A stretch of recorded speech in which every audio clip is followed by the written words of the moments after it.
Now, what about Princess Beatrice and Eugenie? They've, of course, fled the UK and are reportedly barely holding it together, Josh. When the royal family came together at Sandringham this Christmas, one thing stood out straight away. It was not about fashion choices or who arrived first. Instead, it was about who actually showed up. Princess Beatrice and Princess Eugenie were seen walking to church with the king and other senior royals, smiling, talking, and clearly included.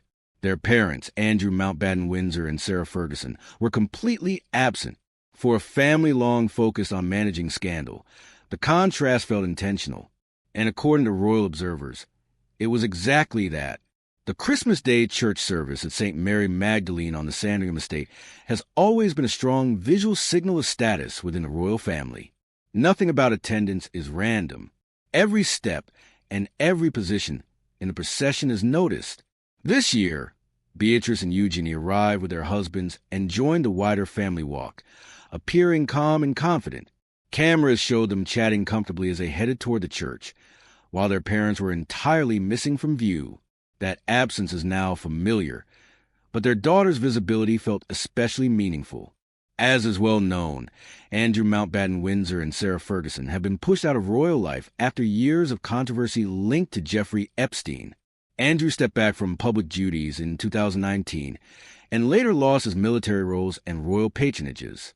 He no longer uses his Duke of York title in any official setting. Ferguson, although divorced from Andrew, remains publicly associated with him. Neither has attended a Sandringham Christmas with the royal family for several years. What made this Christmas stand out was not only that Beatrice and Eugenie were present, but where they were positioned. Body language expert Judy James told the Mirror that this was more than a simple family appearance. She described it as a carefully planned public message from the royal household.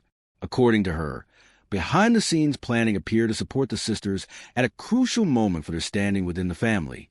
James explained that with their parents effectively excluded, the emotional pressure on the sisters must be significant. Public support for Andrew remains extremely low, and any visible link to him carries reputational risk. In that context, appearing publicly alongside senior royals was not a risk-free decision.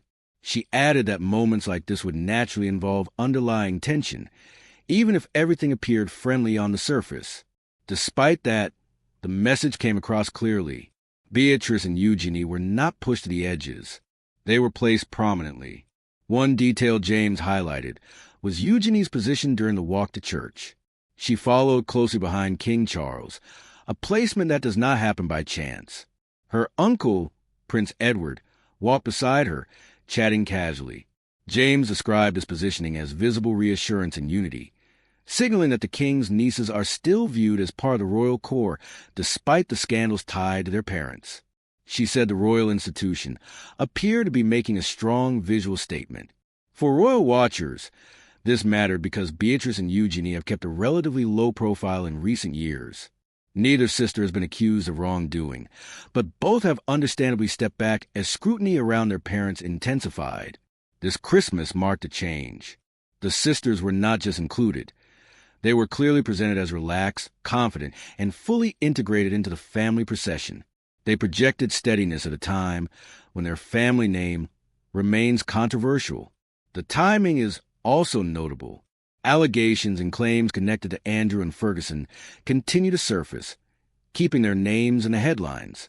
Public opinion remains harsh.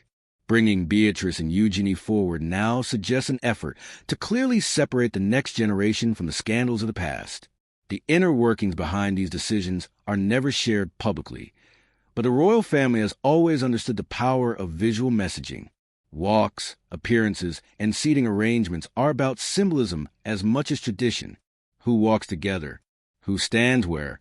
Who is missing? This year, the message appeared unmistakable. Andrew and Ferguson remain excluded. Their daughters remain included. For Beatrice and Eugenie, that position is likely emotionally complex. Family loyalty does not disappear simply because access to royal events does. Still, the royal institution seems determined to show that the parents' actions will not automatically define their daughters' futures. That distinction matters as the monarchy continues to streamline who represents it publicly. Whether this signals a permanent shift or a carefully managed moment remains uncertain. Royal plans can change quickly, and much happens behind closed doors. But for now, the image has been sent clearly.